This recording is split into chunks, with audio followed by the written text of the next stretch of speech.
میں بھی جب قلات میں گیا نا، 2 مہاراج سے ملاقات ہوئی، دونوں کی شادی نہیں ہوئی تھی.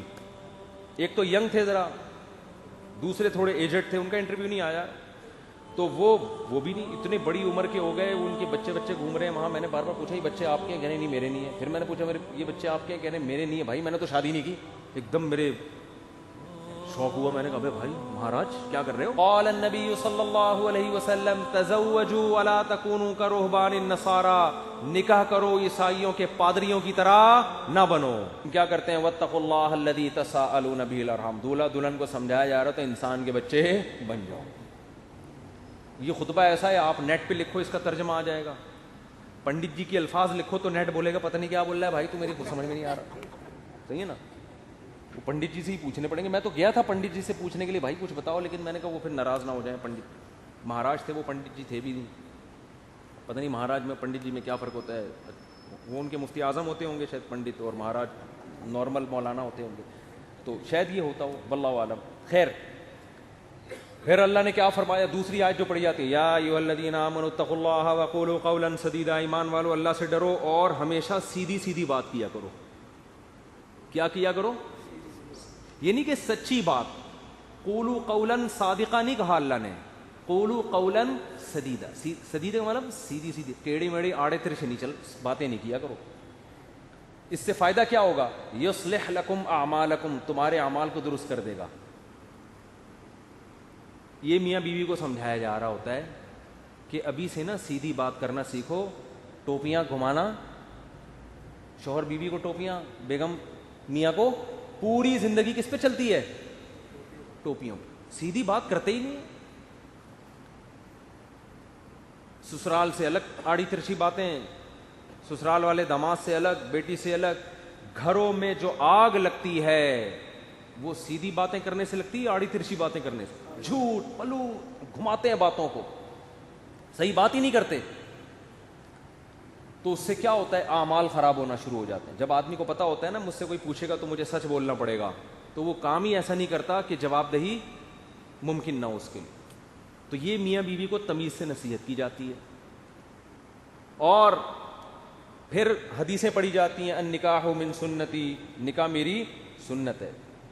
فمن رغب عن سنتی فلیس منی، جو میری سنت پہ نہیں چلے گا وہ مجھ سے نہیں ہوگا. دولہا کو حوصلہ افزائی کی، تو بیٹا زندگی میں پہلی دفعہ کوئی انسان ڈھنگ کا کام کر رہا ہے، تو نبی کی سنت کو بولتے کیوں نہیں بھائی، زندہ کر. اور اتفاق کی بات ہے دوسری شادی میں بھی یہی خطبہ ہے، تیسری میں بھی اور چوتھی میں بھی. کیا مطلب؟ دوسری میں بھی اس کو اپریشیٹ کیا جاتا ہے، سنت کر رہا ہے، تیسری میں بھی چوتھی میں بھی. سمجھتے؟ یہ ویسے ہی درمیان میں جنرل نالج کے لیے ایک بات آ گئی تھی. میں آپ کو پتا ہے اس ٹاپک پر آج کل بالکل بھی نہیں بولتا. تو آگے اللہ تعالیٰ کے آگے کیا حدیث میں جو خطبے میں پڑھا جاتا ہے؟ قال النبی صلی اللہ علیہ وسلم تزوجوا الودود الولود فإنی مباہی بکم الامم. ایسی عورت سے نکاح کرو محبت کرے اور تمہیں اولاد زیادہ دے، میں قیامت کے دن تمہاری کثرت پہ فخر کروں گا. میاں بیوی کو سمجھایا جاتا ہے نسل مت روکنا، تمہارا ملاپ پائیدار، کامیاب، خوشیوں بھرا اور آخرت میں ترقی کا سبب جبھی ہو سکتا ہے جب تم دونوں اولاد کی کثرت چاہو. شروع میں ہی چاہتے ہیں کہ ہمارے اولاد نہ ہو، اس کی بھی نفی کی گئی. اور کیا پڑھا جاتا ہے خطبے میں؟ وقال النبی صلی اللہ علیہ وسلم تزوجوا ولا تکونوا کرہبان النصارى، نکاح کرو عیسائیوں کے پادریوں کی طرح نہ بنو. میں بھی جب قلات میں گیا نا، 2 مہاراج سے ملاقات ہوئی، دونوں کی شادی نہیں ہوئی تھی.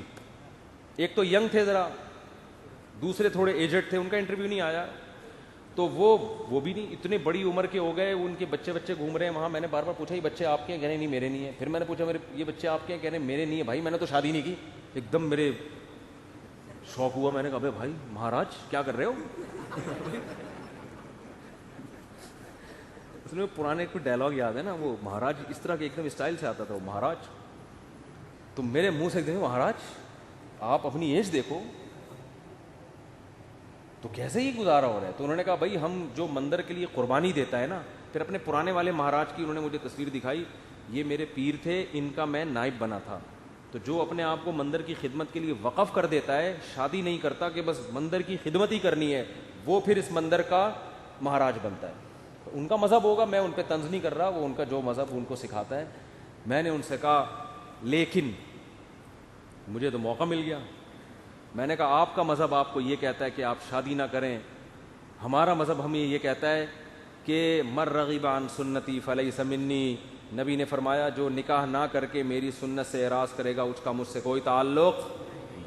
اور حبب الی النساء والطیب, نبی نے فرمایا دنیا میں دو چیزیں محبوب ہیں, ایک نکاح کی کثرت اور ایک خوشبو. تو ہمارے نبی تو بالکل اس کے اپوزٹ چلے ہیں, بالکل اس کے برعکس. تو یہ نہیں کہ نکاح کرنا ہے, کثرت نکاح کی ترغیب ہے. میں نے کہا ہم تو رہبانیت کے بالکل اگینسٹ چلتے ہیں. تو مجھے اس وقت وہ حدیث سمجھ میں آئی کہ آپ عیسائی بھی یہ کرتے تھے, پادری, نکاح نہیں کرنا. تو ہمارے نبی نے فرمایا تم نے ان کو فالو نہیں کرنا, نہ ہم تو کثرت سے. تو مجھے لگ رہا تھا وہاں بیٹھ کر کہ یہ جو مہاراج ہیں وہ مہاراج کے چہرے پر نا افسردگی کے آثار تھے. یہ پہلے والے جو مہاراج جن کا انٹرویو آیا یہ تو پھر بھی ینگ تھے, تھوڑے سے اچھے صحیح. دوسرے والے مہاراج افسردہ, گھٹنوں میں بھی پرابلم, کچھ مسائل بھی تھے بیماریوں کے. تو میں مہاراج سے ریکویسٹ کرنے والا تھا کہ کر لیں شادی, یہ مسائل آپ کے نیچرل لائف کا کوئی آلٹرنیٹ نہیں ہے. مندر کی خدمت شادی کر کے بھی ہو سکتی ہے. اب شادی کی ہوتی, یہ بچے آپ کے ہوتے ہیں, یعنی اسی جیسے ان کو لگا دیتے مندر کی خدمت پہ. اگر آپ کا یہ نظریہ ہے, میں ترغیب نہیں دے رہا ان کو, کیا خیال ہے؟ جیسے ہمارے بیٹے ہیں تو میری خواہش ہے کہ یار وہ بیٹے عالم بنے, اللہ خواہش کو پورا کرے. مہاراج میں جو باتیں آپ سے کر رہا ہوں آپ تنہائی میں بیٹھ کے ان باتوں پہ غور کریں. اب اللہ کرے اب تک کر رہے ہو غور. چکر میں تو ڈال دیا ہم نے, مہاراج کو ہم نے چکر میں ڈال دیا. مہاراج اب بیٹھ رہا ہوگا یار مسئلہ کیا ہے بات تو صحیح کی بندے نے, زندگی بھی برباد کر دی. پھر میں نے مہاراج سے بھی کہا, میں نے کہا یہ بھی دیکھ لینا کہ آخرت میں اس شادی نہ کرنے کا کوئی ثواب بھی ملے گا. ایسا نہ ہو کہ نہ یہاں کے رہے نہ وہاں کے رہے. قرآن کہتا ہے الذین ضل سعیہم فی الحیاۃ الدنیا وہم یحسبون انہم یحسنون صنعا. قرآن کے الفاظ ہیں. بھائی ہندو یہ نہ سمجھیں کہ میں تو اسلام کی بات کروں گا نا, آپ کا مذہب اگر یہ کہتا ہے تو ٹھیک ہے بھائی آپ اس کو فالو کریں, آپ کو نہیں سمجھ میں آ رہا تو ہم کیا کہہ سکتے ہیں. لیکن ہمارا جو مذہب ہے وہ ہمیں کیا کہہ رہا ہے, وہ یہ کہہ رہا ہے کہ الذین ضل سعیہم فی الحیاۃ الدنیا. کچھ لوگ دنیا میں ایسے ہیں کہ جن کی کوششیں برباد ہو جائیں گی دنیا میں, حالانکہ وہ یہ سمجھ رہے ہیں کہ وہ بہت اچھا کام کر رہے ہیں. دیکھو ایک آدمی غلط کام کر رہا ہوتا ہے, غلط کو غلط سمجھ کے, اس کو پتا ہے بھائی چرس پینے کا آخرت میں کوئی ثواب ملے گا, اور چرسی کو امید بھی نہیں ہوتی. وہ کہہ رہا ہو یار مجھے پتا ہے آخرت میں بربادی ہے لیکن اب مزے اڑا لوں تھوڑی دیر کے. ہیروئنچی کو پتا ہے آخرت میں بربادی ہے مگر مزے اڑا لو. زانی کو پتا ہے آخرت میں بربادی ہے مگر مزے اڑا لو. لیکن کچھ لوگ ایسے ہوتے ہیں جو بڑی محنت کر رہے ہوتے ہیں, اپنی حلال خواہشات کو بھی قربان کر رہے ہوتے ہیں, اور وہ سمجھ رہے ہوتے ہیں آخرت میں مل جائے گا بدلہ. اللہ کہتے ہیں نہ دنیا میں ملے گا اور نہ آخرت. کیونکہ پیپر جو اللہ نے بنایا ہے نا اس کو فوکس کرنا ہے آپ نے. پیپر فزکس کا ہے اور آپ ریاضی کے مشکل ترین سوالات لے کے بیٹھ گئے, اور جو فزکس کا آسان سوال تھا اس کا آپ اس کو حل نہیں کر رہے. کیمسٹری کا آسان سوال تھا پانی کا فارمولا کیا ہے, ہائیڈروجن ڈائی آکسائڈ ہے نا, یہ بہت آسان تھا. آپ کہہ رہے تو بہت آسان ہے یار یہ نہیں حل کرتا مجھے اصل میں ایک فزکس کا ایک بڑی پیچیدہ ایکویشن ہے اس کو میں حل کر سکتا ہوں. اس کو بیٹھ کے آپ نے حل کرنا شروع کر دیا. عقل مند کہے گا بھائی تیرے سے جو پوچھا گیا ہے اس کو تو فوکس کر, جو سوال پوچھا نہیں جا رہا اس کا جواب کیوں دے رہا ہے. اب آپ جواب میں یہ کہیں یار دیکھو میری اتنی محنت کر کے میں نے فزکس کی اس ایکویشن کو حل کیا ہے, میں یہ سوچ بھی نہیں سکتا کہ ممتحن اور ایگزامینر میری اس محنت کو ضائع کر دے, یقیناً 100 نمبر دے گا. اس سے کیا ہے 100 نمبر تجھے ہائیڈروجن ڈائی آکسائڈ لکھ دیتا مل جاتا ہے. آپ کے اتنے آسان سوال کے 100 نمبر نہیں ہو سکتے. یہ دلیل صحیح ہوگی نہیں یاری بات میرا خیال ہے. او بھائی یہ دلیل بالکل غلط ہوگی کہ یہ نہیں دیکھا جاتا کہ سوال مشکل ہے یا آسان. ہم نے دیکھا نا یوٹیوب پہ ایک ہندو کرالنگ کرتا ہوا پتہ نہیں دلی سے یو پی جا رہا ہے یا کہاں جا رہا ہے, لیٹ کے کہہ رہا ہے بھائی یہ پتہ نہیں کون سے بھگوان ہے جس کی روح خوش ہو جائے گی اس سے. تو آپ محنت بہت کر رہے ہیں, اس کا رزلٹ کیا ہے؟ 0. نبی صلی اللہ علیہ وسلم کو اطلاع ملی نا کہ ایک پیدل حج کرنے جا رہا ہے کوئی, منت مانی بھی اور طاقت بھی نہیں تھی. آپ نے فرمایا اللہ کو اس کی ضرورت نہیں ہے کہ تم اپنے آپ کو اس مصیبت میں ڈالو, یہ تو تمہاری اپنی تمہاری وہ ہے نا. اگر آپ میں استطاعت نہیں اور آپ پیدل جا رہے ہیں حج کرنے کے لیے تو یہ وہ چیزیں جو آپ نے اپنے اوپر لازم کر لی ہیں. تبھی قرآن کہہ رہا ہے لا تحرموا طیبات ما احل اللہ لکم, جو پاکیزہ چیزیں اللہ نے حلال کر دی ان کو حرام مت کرو, اپنے اوپر خامخواہ کی پابندیاں مت لگاؤ. ان پابندیوں سے تم تو ڈپریشن میں جا سکتے ہو, صحت برباد کر سکتے ہو. یہ ہم سے امیدیں مت لگانا کہ آخر میں تمہیں آخرت میں اس کا اجر ملے گا. 0 نمبر ہوں گے تمہارے, بلکہ الٹا گناہ ہوگا. تو میں ان سے کہہ رہا تھا بھائی تم شادی کر لیتے, بیوی بچے ہوتے, تمہاری ڈیزائرز پوری ہوتی, صحت اچھی ہوتی, تمہیں اولاد ملتی, اولاد کے تو دیکھ کے انسان کی بانچیں کھل جاتی ہیں. لیکن مہاراج کا اپنا نظریہ, وہ اپنی سوچ. بہرحال یہ بات, ہاں نکاح کے خطبے کی بات کر رہا تھا. تو نبی نے کیا فرمایا, تزوجوا ولا تکونوا کرہبان النصارى, نکاح کرو بھائی راہبوں کی طرح مت بنو. وہ سمجھتے ہیں نہ کر کے اللہ کو خوش کر لیں گے, ایسا نہیں ہے. نکاح کرنے سے اگرچہ تمہاری خواہش پوری ہو رہی ہے, تمہاری ڈیزائرز پوری ہو رہی ہیں, تمہارے لیے ایک لذت کا سامان پیدا ہو رہا ہے, لیکن اس ڈیزائرز پوری کرنے سے اللہ ناراض نہیں ہوتا, بلکہ اللہ اور خوش ہوتا ہے. کیونکہ اللہ نے یہ رکھی اس لیے کہ تاکہ مرد عورت کے حقوق اٹھائے, ذمہ داریاں اٹھائے, اس کی اولاد کی تربیت کرے. اگر یہ ڈیزائرز پوری کرنے پر پابندی لگا دی جاتی, عورتوں کا بھی بیڑا غرق ہوتا اور تمہارا بھی, اور نسل بھی نہ بڑھتی جو اللہ چاہتا ہے. تو اب اصل جو میں ٹاپک کی طرف آتا ہوں, کتنا اچھا خطبہ ہے نا, یہ دولہا دلہن کو سمجھایا جا رہا ہے. وہ تو الگ بات ہے, دولہا دلہن خطبہ سنا اور پتلی گلی سے نکل لی, پوچھتے ہی نہیں کہ مفتی صاحب کچھ ترجمہ کرا دو, کیا کہا تھا, نصیحتیں.